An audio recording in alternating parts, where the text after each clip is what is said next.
राधे राधे मित्रों, संक्षिप्त आनंद रामायण के साथ आपके समक्ष प्रस्तुत हुए हैं।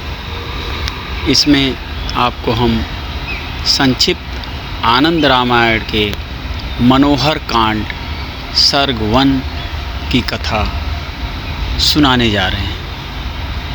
आज की कथा में लघु रामायण का वर्णन श्री नारद जी का महर्षि वाल्मीकि जी को वेद मंत्रों के रूप में श्री राम कथा सुनाना और महर्षि वाल्मीकि का उसी मंत्र रामायण के तात्पर्य को लेकर 100 श्लोकों पर श्री रामचरित रूपी श्री रामायण की रचना करना, इसी का लघु रामायण अथवा मूल रामायण के नाम से प्रसिद्ध होना। श्री विष्णुदास बोले कि हे गुरु, मैं आपसे जो पूछता हूँ उसे आप मुझे बताने की कृपा करें। पूर्व काल में महात्मा देवर्षि नारद जी ने वेद मंत्रों के रूप में महर्षि वाल्मीकि जी को जिस रामायण का संक्षेप में उपदेश दिया था और फिर उसी वेद सार रूप राम कथा को श्लोकों के रूप में बनाकर महर्षि वाल्मीकि जी ने आपको सुनाया था, कृपा करके उसे आप मुझे बताएं। श्री रामदास बोले कि हे वत्स, तुमने बहुत सुंदर बात पूछी। तुम सावधान मन होकर सुनो। जो तुमने पूछा है वह सब मैं तुम्हारे समक्ष कहता हूँ। देवर्षि नारद जी के मुख से वेद मंत्रों के रूप में जिस मंत्र रामायण का वाल्मीकि जी ने श्रवण किया था, उसी मंत्र रामायण के भाव को लेकर पूर्व काल में महर्षि वाल्मीकि जी ने 100 श्लोकों में रामचरित की रचना की थी। वह रामायण पापों का नाश करने वाली है। महर्षि वाल्मीकि जी ने अपनी कविता में 100 श्लोकों वाले जिस मनोरम रामचरित को पूर्व काल में कहा था, उसे ही मैं तुम्हें सुनाता हूँ। वह रामचरित अत्यंत रमणीय है। उसका नाम लघु रामायण है। लघु रामायण का मंगलाचरण जो कविता रूपी शाखा पर बैठकर मधुर अक्षरों वाले राम राम इसे अत्यंत मधुर नाम का निरंतर गान करते हैं, उन वाल्मीकि रूपी कोकिल की मैं वंदना करता हूँ। कविता रूपी वन में विहार करने वाले तथा मुनियों में सर्वश्रेष्ठ महर्षि वाल्मीकि जी की श्री राम कथा रूपी गर्जना को सुनकर कौन ऐसा है जो परम गति को प्राप्त नहीं होता। जो रामचरित रूपी अमृत सागर का निरंतर पान करते रहते हैं, जो रामचरित रूपी अमृत सागर का निरंतर पान करते रहने पर भी अतृप्त ही रहते हैं, उन प्रचेता पूर्व पुत्र सर्वथा अकल्मष मुनि वाल्मीकि जी की मैं वंदना करता हूँ, जिन्होंने विशाल समुद्र को गऊ के खुर के समान गहराई वाला अर्थात अत्यंत छोटा बना दिया, जिन्होंने बड़े बड़े राक्षसों को मच्छर के समान तुच्छ समझकर मार डाला, तथा जो रामायण रूपी महामाला के रतन हैं, उन पवन पुत्र श्री राम जी की मैं वंदना करता हूँ, जो माता अंजनी को आनंद पहुँचाने वाले उनके प्रिय पुत्र हैं और अत्यंत पराक्रमी हैं, जिन्होंने जनक नंदिनी जानकी जी के शोक का हरण किया है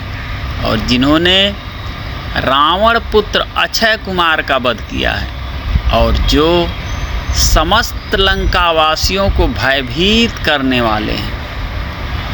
वानरों के स्वामी उन हनुमान जी की मैं वंदना करता हूँ, जिन्होंने खेल खेल में ही समुद्र के जल को लांघ लिया और लंका पहुंचकर जनकात्मजा सीता की शोक रूपी अग्नि को लेकर उसी शोकाग्नि के द्वारा समस्त लंका को जला डाला।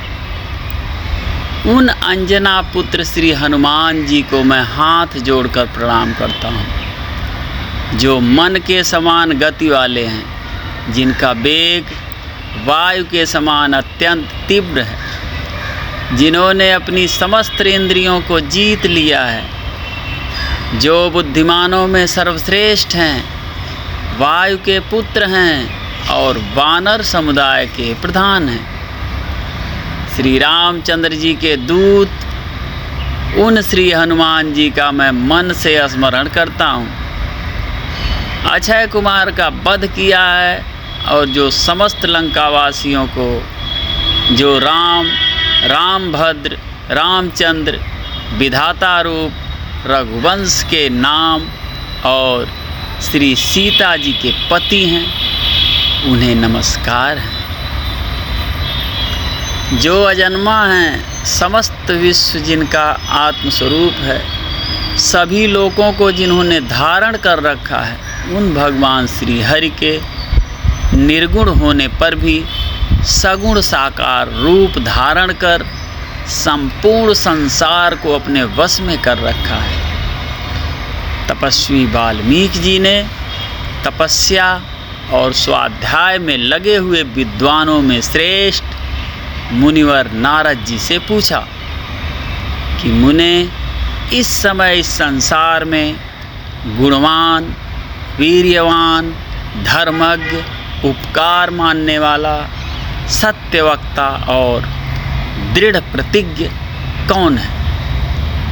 सदाचार से युक्त समस्त प्राणियों का हित साधक, विद्वान, सामर्थ्यशाली और एकमात्र प्रिय दर्शन सुंदर पुरुष कौन है? मन पर अधिकार रखने वाला, क्रोध को जीतने वाला, कांतिमान और किसी की भी निंदा नहीं करने वाला कौन है? तथा संग्राम में कुपित होने पर किससे देवता भी डरते हैं? महर्षि, मैं यह सुनना चाहता हूँ। इसके लिए मुझे बड़ी उत्सुकता है और आप ऐसे पुरुष को जानने में समर्थ हैं।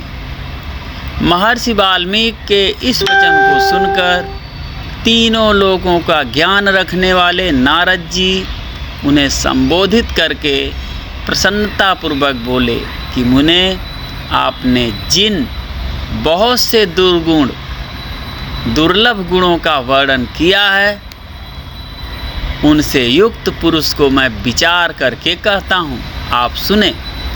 इक्ष्वाकु के वंश में उत्पन्न हुए एक ऐसे पुरुष हैं जो लोगों में राम नाम से विख्यात हैं।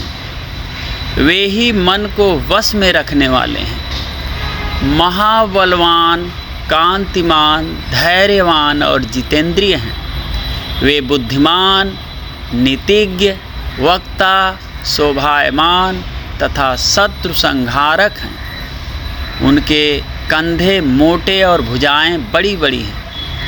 ग्रीवा शंख के समान और कोढ़ी मांसल पुष्ट है। उनकी छाती चौड़ी तथा धनुष बड़ा है। गले के नीचे की हड्डी हंसली मांस से छिपी हुई है। वे शत्रुओं का दमन करने वाले हैं। भुजाएं घुटने तक लंबी हैं।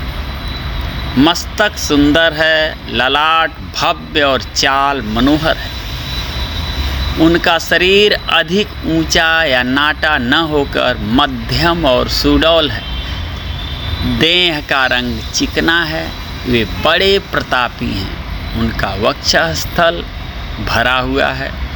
आँखें बड़ी बड़ी हैं। वे शोभायमान और शुभ लक्षणों के संपन्न हैं। वे धर्म के ज्ञाता, सत्य प्रतिज्ञ तथा प्रजा के हित साधन में लगे रहने वाले हैं। वे यशस्वी, ज्ञानी, पवित्र, जितेंद्रिय और मन को एकाग्र रखने वाले हैं। प्रजापति के समान पालक, श्री संपन्न, वैरी विध्वंसक और जीवों तथा धर्म के रक्षक हैं। स्वधर्म और स्वजनों के पालक, वेद वेदांगों के तत्ववेत्ता तथा धनुर्वेद में प्रवीण हैं। वे अखिल शास्त्रों के तत्वज्ञ, स्मरण शक्ति से युक्त और प्रतिभा संपन्न हैं। अच्छे विचार और उदार हृदय वाले वे श्री रामचंद्र जी बातचीत करने में चतुर तथा समस्त लोगों के प्रिय हैं। जो नदियाँ समुद्र में मिलती हैं, उसी प्रकार सदा राम से साधु पुरुष मिलते रहते हैं। वे आर्य एवं सब में समान भाव रखने वाले हैं। उनका दर्शन सदा ही प्रिय मालूम होता है। संपूर्ण गुणों से युक्त वे श्री रामचंद्र जी अपनी माता कौशल्या के आनंद को बढ़ाने वाले हैं। गंभीरता में समुद्र और धैर्य में हिमालय के समान हैं। वे विष्णु भगवान के समान बलवान हैं। उनका दर्शन चंद्रमा के समान मनोहर प्रतीत होता है। वे क्रोध में कालाग्नि के समान हैं और क्षमा में पृथ्वी के सदृश हैं। त्याग में कुबेर और सत्य में द्वितीय धर्मराज के समान हैं। इस प्रकार उत्तम गुणों से युक्त और सत्य पराक्रम वाले सद्गुणशाली अपने प्रियतम ज्येष्ठ पुत्र को, जो प्रजा के हित में संलग्न रहने वाले थे, प्रजावर्ग का हित करने की इच्छा से राजा दशरथ ने प्रेम बस युवराज पद पर अभिषिक्त करना चाहा। तदनंतर राम के राज्याभिषेक की तैयारियां देखकर रानी कैकेयी ने, जिसे पहले ही वर दिया जा चुका था, राजा से यह वर मांगा कि राम का निर्वासन, वनवास और भरत का राज्याभिषेक हो। राजा दशरथ ने सत्य वचन के कारण धर्म बंधन में बंधकर प्यारे पुत्र राम को वनवास दे दिया। कैकेयी का प्रिय करने के लिए पिता की आज्ञा के अनुसार उनकी प्रतिज्ञा का पालन करते हुए वीर श्री रामचंद्र वन को चल गए। तब सुमित्रा के आनंद को बढ़ाने वाले विनयशील लक्ष्मण जी ने भी, जो अपने बड़े भाई राम को बहुत ही प्रिय थे, अपने सुबंधुत्व का परिचय देते हुए स्नेहवश वन को जाने लगे। वन को जाने वाले बंधुवर राम का अनुसरण किया। जनक के कुल में उत्पन्न सीता भी, जो देव माया की भांति सुंदरी, समस्त शुभ लक्षणों से विभूषित, स्त्रियों में उत्तम, राम के प्राणों के समान प्रियतमा पत्नी तथा सदा ही पति का हित चाहने वाली थी, रामचंद्र जी के पीछे वैसे ही चली जैसे चंद्रमा के पीछे रोहिणी चलती है। उस समय पिता दशरथ ने अपना सारथी भेजकर और पूर्ववासी मनुष्यों ने स्वयं साथ जाकर दूर तक उनका अनुसरण किया। फिर श्रृंगवेरपुर में गंगा तट पर अपने प्रिय मित्र निषाद राजगुह के पास पहुंचकर धर्मात्मा श्री रामचंद्र जी ने सारथी को अयोध्या के लिए विदा कर दिया और निषाद राजगुह लक्ष्मण और सीता के साथ राम ये चारों एक वन से दूसरे वन में गए। मार्ग में बहुत जलों वाली अनेकों नदियों को पार करके भरद्वाज के आश्रम पर पहुँचे और गुह को वहीं छोड़ भरद्वाज मुनि की आज्ञा से चित्रकूट पर्वत पर गए। वहाँ वे तीनों देवता और गंधर्वों के समान वन में नाना प्रकार की लीलाएं करते हुए एक रमणीय पर्णकुटी बनाकर उसमें सानंद रहने लगे। राम के चित्रकूट चले जाने पर पुत्र शोक से पीड़ित राजा दशरथ उस समय पुत्र के लिए उसका नाम ले लेकर विलाप करते हुए स्वर्गगामी हुए। उनके स्वर्ग गमन के पश्चात वशिष्ठ आदि प्रमुख ब्राह्मणों द्वारा राज्य संचालन के लिए नियुक्त किए जाने पर भी महाबली वीर भरत ने राज्य की कामना ना करके पूज्य राम को प्रसन्न करने के लिए वन को ही प्रस्थान किया। वहाँ पहुंचकर सद्भावना युक्त भरत जी ने अपने बड़े भाई सत्य पराक्रमी महात्मा राम से प्रार्थना पूर्वक कहा कि धर्मज्ञ आप ही राजा हो। परंतु महान यशस्वी परम उदार प्रसन्न मुख महाबली राम ने भी पिता के आदेश का पालन करते हुए राज्य को अभिलाषा नहीं की और उन भरताग्रज ने राज्य के लिए न्यास चिन्ह रूप में अपनी खड़ाऊं भरत को देकर उन्हें बार बार आग्रह करके लौटा दिया। अपनी अपूर्ण इच्छा को लेकर ही भरत ने राम के चरणों का स्पर्श किया और राम के आगमन की प्रतीक्षा करते हुए वे नंदी ग्राम में राज्य करने लगे। भरत के लौट जाने पर सत्य प्रतिज्ञ जितेंद्रिय श्रीमान राम ने वहाँ पर पुनः नागरिक जनों का आना जाना देखकर उनसे बचने के लिए एकाग्र भाव से दंडकारण्य में प्रवेश किया। उस महान वन में पहुँचने पर कमल लोचन राम ने विराध नामक राक्षस को मारकर सरभंग, सुतीक्ष्ण, अगस्त मुनि तथा अगस्त के भ्राता का दर्शन किया। फिर अगस्त मुनि के कहने से उन्होंने ऐन्द्र धनुष, एक खड्ग और 2 तुड़ीर जिनमें बाण कभी नहीं घटते थे प्रसन्नतापूर्वक ग्रहण किया। एक दिन वन में वनचरों के साथ रहने वाले श्री राम के पास असुर तथा राक्षसों के वध के लिए निवेदन करने को वहाँ के सभी ऋषि आए। उस समय वन में श्री राम ने दंडकारण्यवासी अग्नि के समान तेजस्वी उन ऋषियों को राक्षसों को मारने का वचन दिया और संग्राम में उनके वध की प्रतिज्ञा की। वहाँ ही रहते हुए श्री राम ने इच्छा अनुसार रूप बनाने वाली जन स्थान निवासिनी शूर्पणखा नाम की राक्षसी को लक्ष्मण के द्वारा उसकी नाक कटाकर कुरूप कर दिया। तब शूर्पणखा के कहने से चढ़ाई करने वाले सभी राक्षसों को और खर दूसर तीसरा तथा उनके पृष्ठपोषक असुर को राम ने युद्ध में मार डाला।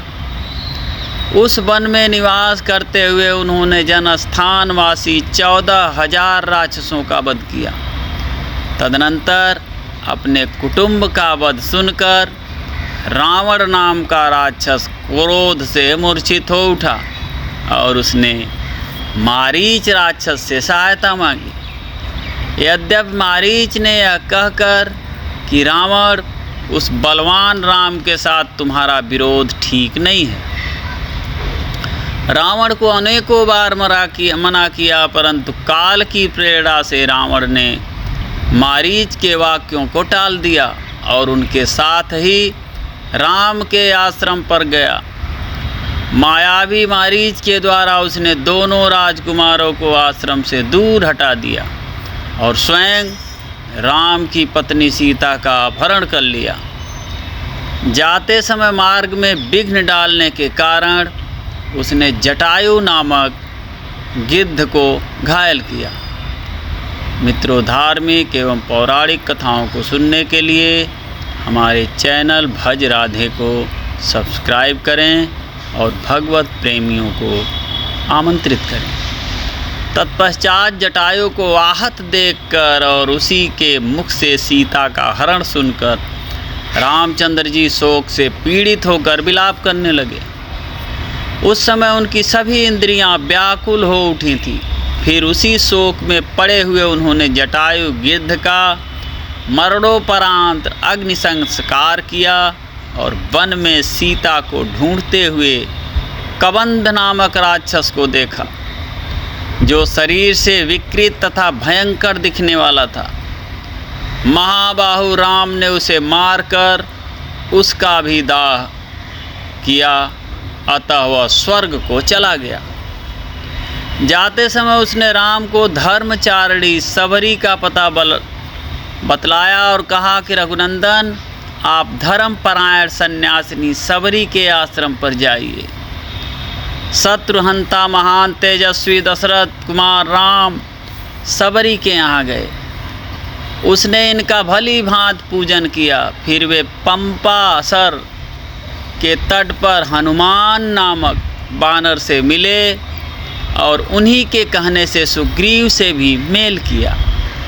तदनंतर महाबलवान राम ने आदि से लेकर जो कुछ हुआ था वह और विशेषतः सीता का वृतांत सुग्रीव से कह सुनाया। वानरराज सुग्रीव ने राम की सारी बातें सुनकर उनके साथ प्रेम पूर्वक अग्नि को साक्षी बनाकर मित्रता की।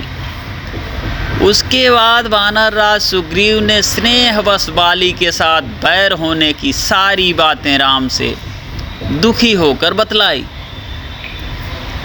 उस समय राम ने बाली को मारने की प्रतिज्ञा की।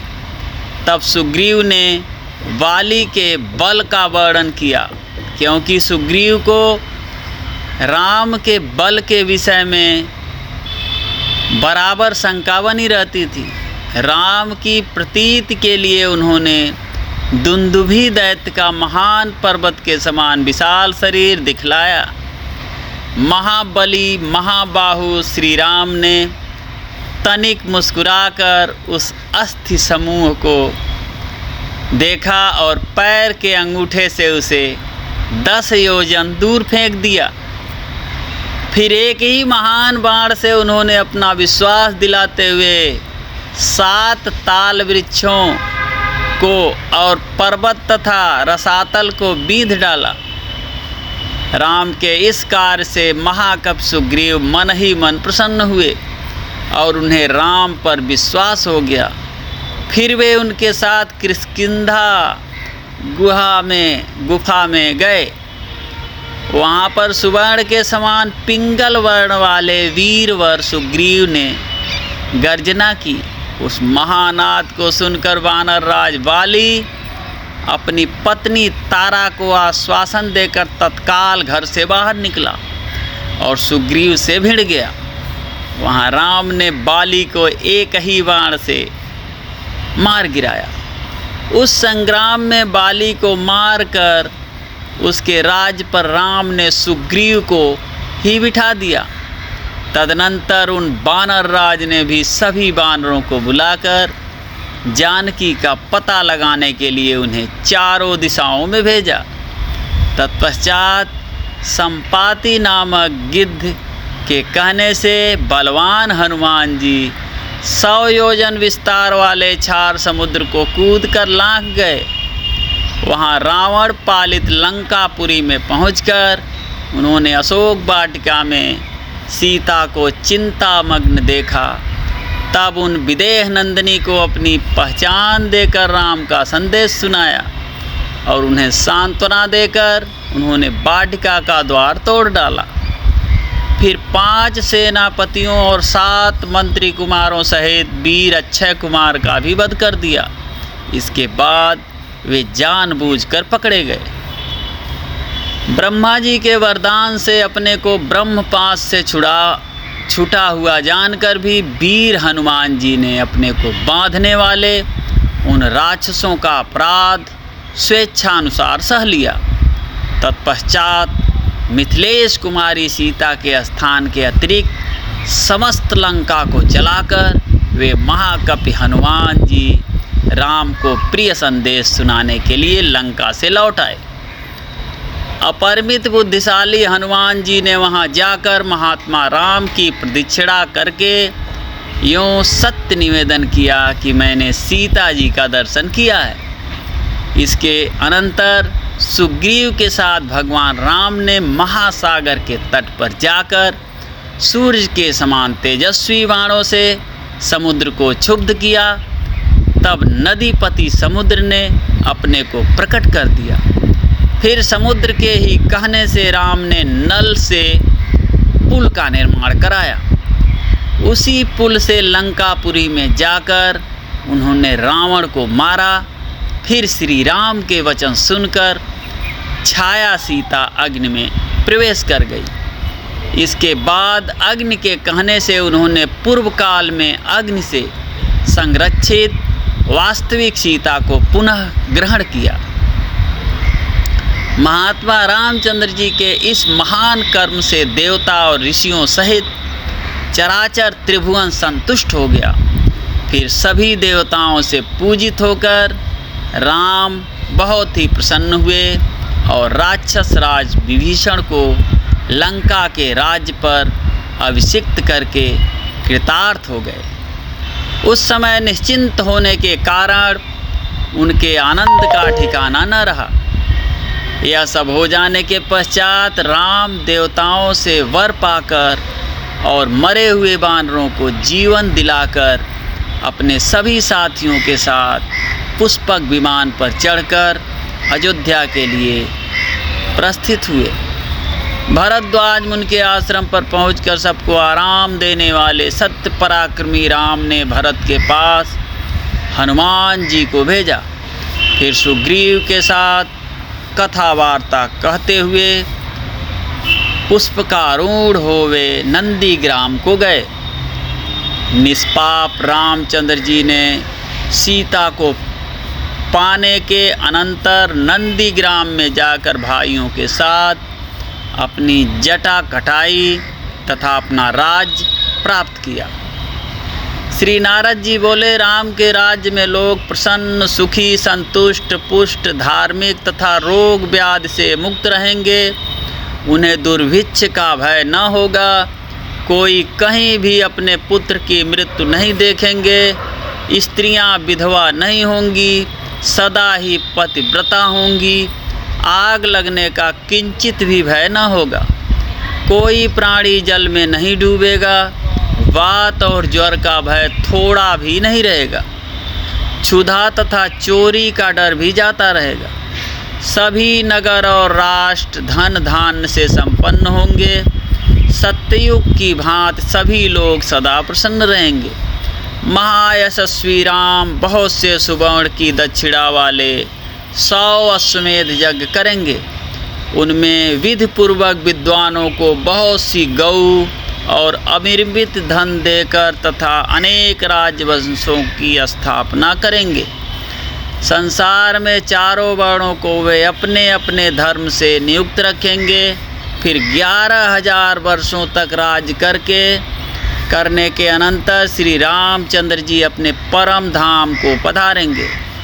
वेद के समान पवित्र, पापनाशक और पूर्णमय इस रामचरित्र को जो पढ़ेगा वह सब पापों से मुक्त हो जाएगा। आयु बढ़ाने वाली इस रामायण कथा को पढ़ने वाला मनुष्य मृत्यु के अनंतर पुत्र, पौत्र तथा अन्य परिजन वर्ग के साथ ही स्वर्गलोक में प्रतिष्ठित होकर इसे ब्राह्मण पढ़े तो विद्वान हो, क्षत्रिय पढ़ता हो तो पृथ्वी का राज्य प्राप्त करे, वैश्य को व्यापार में लाभ हो और शूद्र की भी प्रतिष्ठा प्राप्त हो। श्री रामदास अपने शिष्य विष्णुदास से बोले कि हे शिष्य, इस प्रकार लघु रामायण पूर्ण हुआ। बुद्धिमान मुनिवर नारद जी ने वेद मंत्रों के आधार पर महर्षि वाल्मीकि जी से जितना रामचरित्र कहा था उसी के तात्पर्य को लेकर पूर्व काल में महर्षि वाल्मीकि जी ने अत्यंत सुंदर 100 श्लोकों में उपनिबद्ध कर कविता रूप में राम कथा की रचना की थी, जो लघु रामायण के नाम से प्रसिद्ध हुई। उसी का मैंने तुम्हारे सम्मुख पूर्ण रूप से वर्णन किया।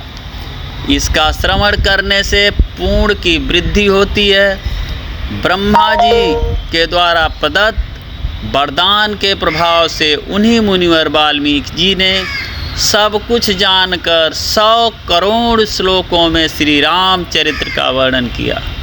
तो मित्रों, आपको ये कथा कैसी लगी कमेंट बॉक्स में अवश्य बताएं। फिर मिलते हैं अगली रोचक जानकारी के साथ। तब तक के लिए जय श्री राम।